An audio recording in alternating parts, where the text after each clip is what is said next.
ನಮಸ್ಕಾರ, ಸುಧಾಸ್ ಕಿಚನ್ಗೆ ಸ್ವಾಗತ.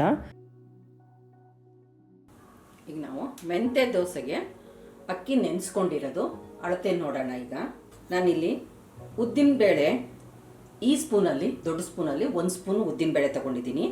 ಈ ಕಪ್ಪಲ್ಲಿ, ಅಳತೆ ಕಪ್ಪಲ್ಲಿ 1 ಕಪ್ಪು ಇಡ್ಲಿ ಅಕ್ಕಿ ನೆನೆ ಹಾಕ್ಕೊಂಡಿರೋದು. ಆಮೇಲೆ ಮೆಂತ್ಯ ಇದೇ ಸ್ಪೂನಲ್ಲಿ 2 ಸ್ಪೂನು ಮೆಂತ್ಯ ತೊಗೊಂಡಿದ್ದೀನಿ. ಅದು ನೆನೆದು ಹಾಕ್ಕೊಂಡಿರೋದು, ಚೆನ್ನಾಗಿ ನೆಂದಿದೆ. 6 ರಿಂದ 7 ಗಂಟೆ ನಾನು ನೆನೆಸ್ಕೊಂಡಿದ್ದೀನಿ. ನನಗೆ ಮೆಂತ್ಯದ ನೀರೆಲ್ಲ ತೆಗೆದಿದ್ದೀನಿ, ನೆಂದಿರೋ ನೀರೆಲ್ಲ ಮೊದಲು ಒಂದ್ಸರಿ ಚೆನ್ನಾಗಿ ತೊಳ್ಕೊಂಡು ನೆನೆ ಹಾಕ್ಕೊಂಡಿರೋದು. ಆ ನೀರು ದೋಸೆಗೆ ಬಳಸೋದು ಬೇಡ, ಅದನ್ನು ನೀವು ತಿಳಿ ಸಾರಿಗೋ ಬಳಸ್ಕೋಬೋದು. ನೋಡಿ ಎಲ್ಲ ನೆಂದಿದೆ ಚೆನ್ನಾಗಿ. ನೀವು ಇಡ್ಲಿ ಅಕ್ಕಿ ಇಲ್ಲಾಂದರೆ ದೋಸೆ ಅಕ್ಕಿ, ಊಟದ ಅಕ್ಕಿ ಅಥವಾ ರೇಷನ್ ಅಕ್ಕಿ ಯಾವುದರ ಅಕ್ಕಿಯಲ್ಲೂ ಈ ದೋಸೆ ಮಾಡ್ಕೋಬೋದು. ಈಗ ರುಬ್ಬೋಕ್ಕೆ ರೆಡಿ ಇದೆ. ಈಗ ನೆಂದಿರೋ ಮೆಂತ್ಯ ಹಾಕ್ಕೊಳ್ಳೋಣ ಜಾರಿಗೆ. ಸ್ವಲ್ಪ 1/4 ಕಪ್ನಷ್ಟು ನೀರು ಹಾಕ್ಕೊಂಡು ರುಬ್ಕೊಳ್ಳೋಣ. ಈ ಮೆಂತ್ಯ ದೋಸೆ ಅಂತೂ ಶುಗರ್ನವ್ರಿಗೆ ತುಂಬ ಒಳ್ಳೆಯದು. ಮತ್ತು ಎಲ್ಲ ಕೂದಲು ತುಂಬ ಚೆನ್ನಾಗಿ ಗ್ರೋತ್ ಆಗುತ್ತೆ. ಉದುರ್ತಾ ಇದ್ದರೆ ನಿಂತೋಗುತ್ತೆ. ಇದು ವಾರದಲ್ಲಿ 1-2 ಸರಿ ಅದು ನೀವು ಮೆಂತ್ಯ ದೋಸೆ ಮಾಡ್ಕೊಂಡು ತಿಂದರೆ ಹೆಲ್ತಿಗೆ ತುಂಬ ಒಳ್ಳೆಯದು. ಇದನ್ನೀಗ ರುಬ್ಕೊಳ್ಳೋಣ. ನೋಡಿ ಈ ಥರ ನುಣ್ಣಗೆ ರುಬ್ಕೊಂಡಿರೋದು.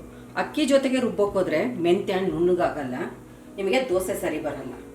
ಈಗ ಅಕ್ಕಿ ಹಾಕ್ಕೊಳ್ಳೋಣ, ಅಕ್ಕಿ ಸೇರಿಸ್ಕೊಳ್ಳೋಣ.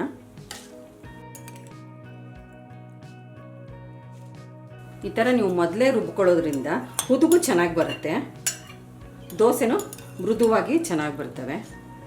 ಇದೇ ನೀರೇ ಹಾಕ್ಬಿಟ್ಟು ರುಬ್ಕೊಂಡ್ಬಿಡೋಣ.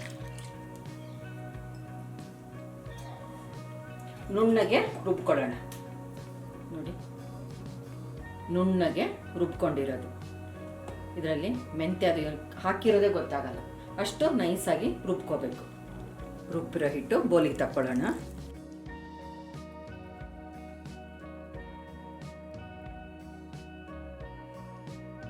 ಇದೇ ಮಿಕ್ಸಿ ಜಾರಿಗೆ 1/4 ಕಪ್ನಷ್ಟು ನೀರು ಹಾಕ್ಕೊಳ್ಳೋಣ.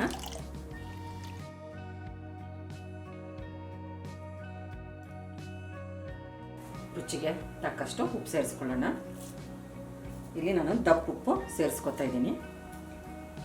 ಮಿಕ್ಸ್ ಮಾಡ್ಕೊಳ್ಳೋಣ ಒಂದ್ಸರಿ.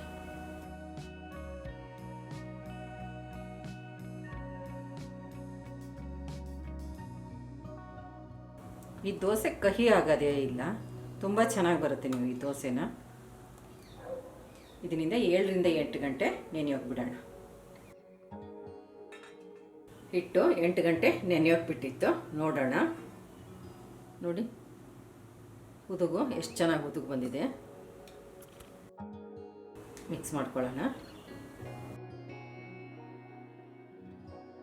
ನೋಡಿ ಇಷ್ಟು ಚೆನ್ನಾಗಿ ಉದುಗು ಬಂದಿರೋದ್ರಿಂದ ಇಲ್ಲಿ ಸೋಡಾ ಹಾಕೋ ಅವಶ್ಯಕತೆ ಇಲ್ಲ, ದೋಸೆ ಚೆನ್ನಾಗೇ ಬರುತ್ತೆ. ಈಗ ದೋಸೆ ಹಾಕೋಕ್ಕೆ ರೆಡಿ ಇದೆ. ದೋಸೆ ಹಾಕ್ಕೊಳ್ಳೋಣ.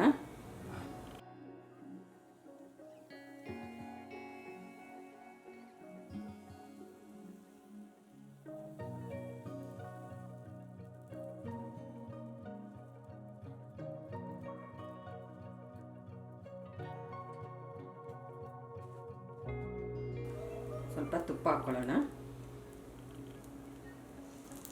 ತುಪ್ಪ ಆದರೂ ಬಳಸ್ಬೋದು, ಎಣ್ಣೆ ಆದರೂ ಬಳಸಿ ಮಾಡ್ಕೋಬೋದು. ಆದರೆ ಮೆಂತ್ಯ ದೋಸೆಗೆ ನೀವು ತುಪ್ಪ ಹಾಕಿದ್ರೇ ತುಂಬ ಚೆನ್ನಾಗಿರುತ್ತೆ. ಒಂದು ಸೈಡು ಚೆನ್ನಾಗಿ ಬೆಂದಿದೆ.